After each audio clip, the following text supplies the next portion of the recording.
Hello, dear students. Let us see strict two-phase locking protocol.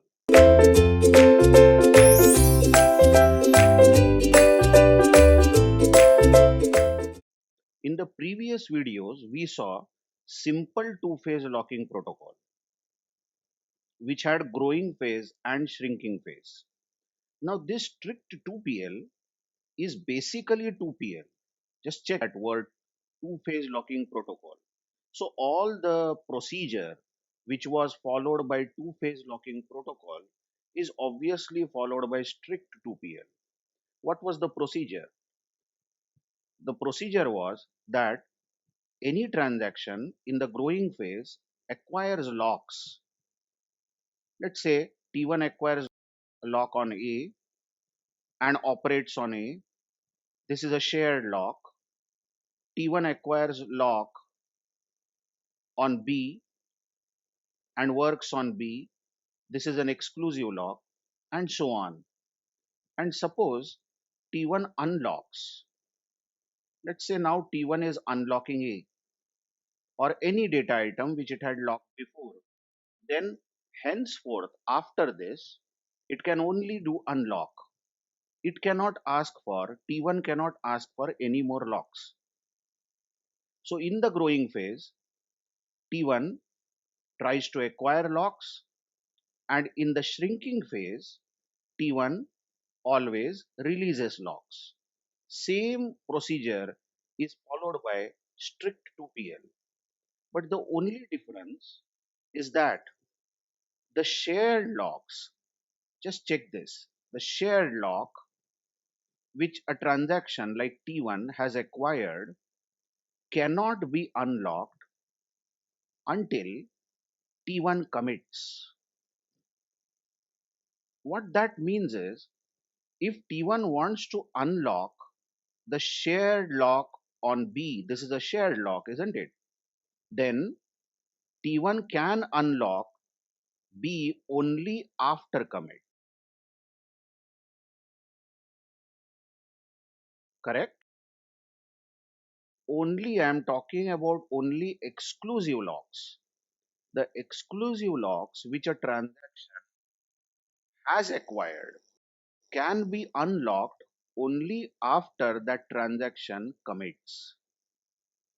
Nothing we are speaking about the shared locks. Shared locks can be unlocked either before commit or after commit. If this procedure is followed, then the type of protocol is known as strict two-phase locking protocol. What is the advantage of this? I mean, why should a transaction say that I will keep this exclusive lock with me? I am not going to release this lock,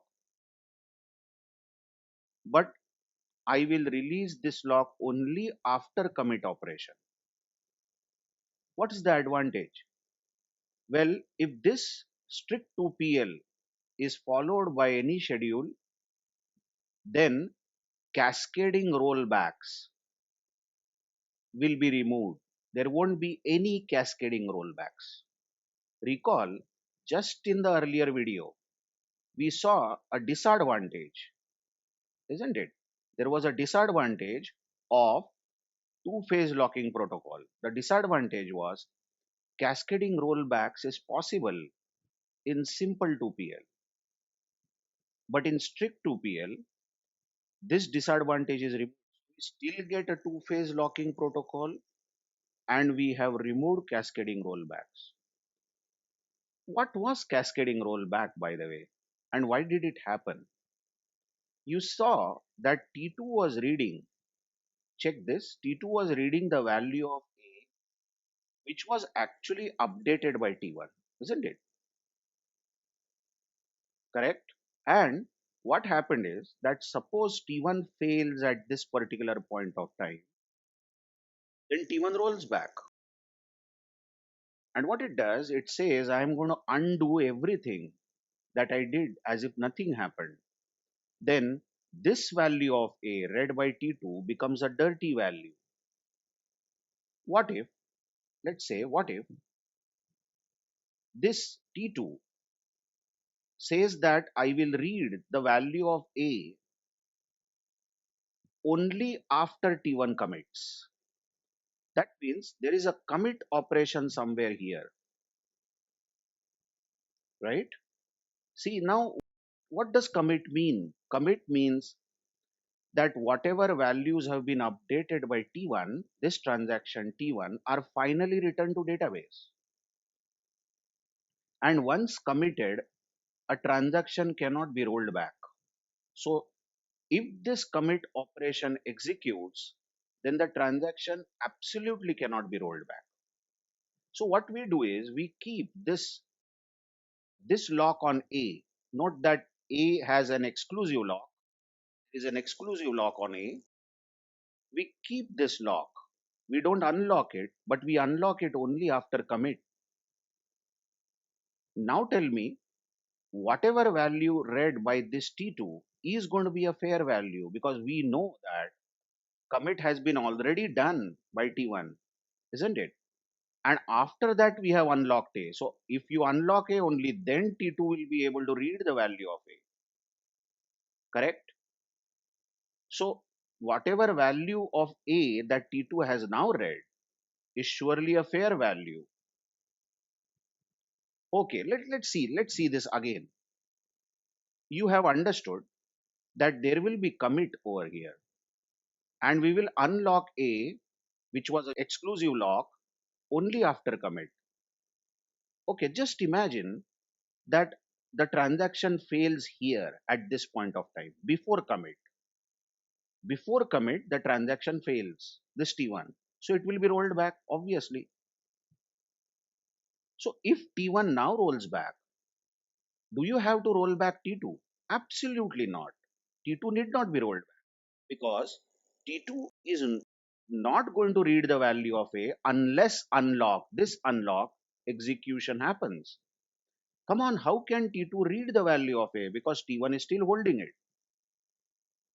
What I mean to say is that cascading rollback is nullified. It can't be there if exclusive locks, exclusive locks held by a transaction are released only after commit. Coming back to our slide on strict 2PL, I hope you have understood what strict 2PL is. Just tell in your own words what strict 2PL is again. What it does is any transaction will keep holding exclusive locks and these exclusive locks will be released only after commit operation is done by that transaction. But shared locks can be released before commit. Of course, any locks can be released only in the shrinking phase. 2PL obviously ensures serializability, whereas serializability was anyway ensured by simple 2PL also. There was no problem with this. Correct? Simple 2PL schedules are also serializable. But when you have strict 2PL, you get cascadeless schedules, isn't it? What that means is now cascading aborts or cascading rollbacks are removed. Okay? You can just pause the video and read these notes. But now I have an example of strict 2PL schedule here. Just check how T1 acquires shared lock on A, reads A, and then T2 here also acquires shared lock on A. You know, shared lock can be acquired at a time by multiple transactions. Then T2 reads A. Now T2 acquires exclusive lock on C. Now this is interesting in strict 2PL. Check that T2 has exclusive lock on C and then it writes C. Further, T1 gets exclusive lock on B and writes B. So if you just see T1 and T2 transactions, T1 has shared lock on A, I'll write in short, and it has exclusive lock on B. Check these two things which I am ticking. Whereas T2 is having shared lock on A, perfectly valid. Two transactions can share this lock. This is read only lock. And T2 has exclusive lock on C. Now, check the first unlock operation here in T1. As soon as you see first unlock operation, you should know that after this, there can be only unlock. Come on, we are talking about 2PL. Although it is strict 2PL, this is still two-phase locking protocol. But then before commit, you see, before commit, you can unlock A. Why?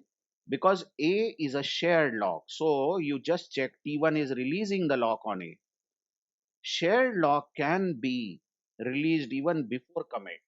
But you just see after commit, T1 is unlocking B. Yes, this exclusive lock can be unlocked only after commit. Coming back to T2. T2 now acquires lock on B. One more lock here. Let's update. T2 has acquired. And then it reads B, writes B. You know, exclusive locks are used for reading and writing both. It is a powerful lock. And then commit. Just see, after commit, we are unlocking all the three locks. Actually, this lock A would have been unlocked before commit also. Why? Because A is a shared lock. A on data item A, we have a shared lock, isn't it? Check the corner here. It's a shared lock. So you can unlock A even before commit, but obviously you can unlock it even after commit. That's fine. What is more important is the data items on which exclusive lock was there. Which were those data items? C and B must be unlocked only after commit. So all these transactions T1 and T2 follow strict 2PL. This is a strict 2PL schedule, okay?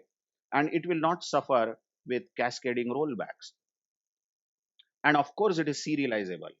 And you know what is the lock point here. All these definitions you know very well. The lock point over here for T1 is this, because this is the last time T1 acquires lock, and lock point for T2 is this, because this is the last point where T2 acquires the lock. And whose lock point is coming first in the time? T1's lock point is coming first. So this schedule is serializable with a serial schedule. It is equivalent to a serial schedule which runs as first T1 runs and after that T2 runs. So this concurrent schedule is serializable. It is equivalent to this serial schedule. Of course, you can turn down to an example here. The question is, which kind of schedule is this? Is this simple 2PL or strict 2PL? It is very easy to observe that T1 is locking A shared lock, T1 is locking B exclusive lock, and T1 is unlocking. So this is shrinking phase, but it is unlocking both the locks before commit, isn't it? That's it. That's it. Now you know this is 2PL, of course, because it has growing phase and shrinking phase, but this is not strict 2PL. Same way, you can see what happens for T2.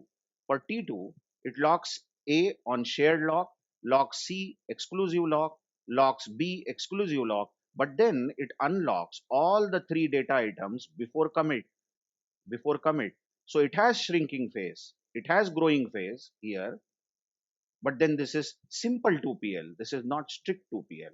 I hope you have understood difference between the two types of protocols, strict 2PL and simple 2PL. Thank you very much.